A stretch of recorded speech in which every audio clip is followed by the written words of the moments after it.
Pipila ka mga punuan sa marijuana ang nakita sa kapulisan atol sa pag-serve og warrant of arrest ngadto sa usa ka lalaking nalambigit sa ilegal nga droga sa Barangay Tagurano, Toril District, Davao City. Ani ang detalye.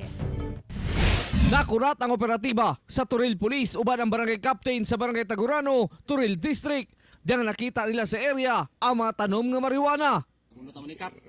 Salamat kay Kapitan. Thank you po kayo sir sa pag-ani. Tilayuan ni Anaa sa lugar ang mga otoridad aron unta i-serve ang warrant of arrest batok kang Sherwin Manayon sa kasong pagsupak sa RA 9165. Nakadawat og information nga naana po siya sa area nga nagatanom na po siya og marijuana. So gi-adtuan na tong area. Positive na. Wala na dakpan ang target human kini nakadagan kay swito kini sa lugar. 5 kapunuan sa marijuana ang ilang naibot nga gilang gi-turnover sa PNP Crime Lab. So naabtan na mo kung asa siya naglihok katong mga punuan sa marijuana.